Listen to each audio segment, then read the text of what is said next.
Assalomu alaykum aziz tomoshabinlar, kanalimiz obunachilari. Mana bu quyonchalarimiz 40 kunlik bo'ldi bugun. Onasidan ajratganmiz. Quyonchalarda, yosh quyonlarda o'sha onasidan ajraganda ko'p kasalliklar bo'ladi mana. Mana bunisi bittasi xo'mrayib turibdi. Hayotdan xafaga o'xshab. Hozir quruq beda berib qo'yibmiz. Hammasi ishtaha bilan yeyapti, lekin o'sha bittasi ishtahasi yo'q. Mana bu yerda yana bittasi shunaqa holatda. Mana hammasi beda yeyapti. Ikkitasi mana shunaqa holatda. Ishtahasi yo'q, yemay turibdi. Bunga sabab nima? Qanday sabab orqali bunaqa bo'lyapti bunda hozir bu ikkalasida? Eng birinchi navbatda onasidan ajragandan keyin sutdan ajraganda qorin ish kasalligi mana shunaqa kerishadi. Qornini yerga bosib yotib oladi. Bularda hozir qorni dam bo'lib qolgan bo'lardi hozir. Shunday vaziyatlarda yosh quyonchalarga e'tibor bermasa, buni oxiri yomon bo'lib tugaydi, ya'ni quyonchalar o'lib qolishligi mumkin. Buni oldini olish kerak yoki shunday vaziyat bo'ldimi, sezdingizmi, sirazi lecheniya qilishni boshlash kerak. Yana bir ma'lumot, quyonlarda bolalari 20 kunlikkacha agar o'lib qoladigan bo'lsa, bu onasini suti yetishmasligidan bo'ladi. Yoki onasidan ajragandan so'ng 1 oylik vaqtlarida o'lib qoladigan bo'lsa, agar siz buni sezmasangiz, ko'pincha qorin ish kasalligidan o'lib qoladi.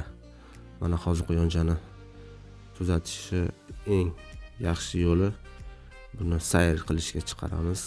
Bu chopib, yoqdan bu yoqqa o'tib o'ynagan vaqtda tashqarida qornida o'sha hazm bo'ladi, o'sha yegan ovqati qotib qolgan, hozir qorni yurmay qolgan, buni ichi yurmay qolgan. Sayr qilishga ikkalasini ham chiqarib yuboramiz. Shunda antibiotiklar ichiramiz bunga. Shunda yurib ketish ehtimoli katta. Quyonlarda qorin ishish kasalligi oshqozon va ichakdagi ingichka ichakdagi stas desak ham bo'laveradi, trak desak ham bo'laveradi. Ichida ovqat turib qoladi, rus tilida qisqartirib JKS deb ataladi. Bu kasallik asosan 2-3 oylik quyonchalarda kuzatiladi. Katta quyonlarda juda kamdan kam kuzatiladi. 1 oylik, 2 oylik quyonlarda o'tish davri bo'ladi va o'sha paytda onasini sutdan ajragan vaqtda yosh quyonchalarda immuniteti juda past bo'ladi. Ona suti bilan oziqlanayotgan quyonchalarda oshqozon hazm shirasini vazifasini ona suti bajaradi. Ona sutidan ajragandan keyin esa oshqozonni hazm qilishni oshqozonda o'zi ishlaydi.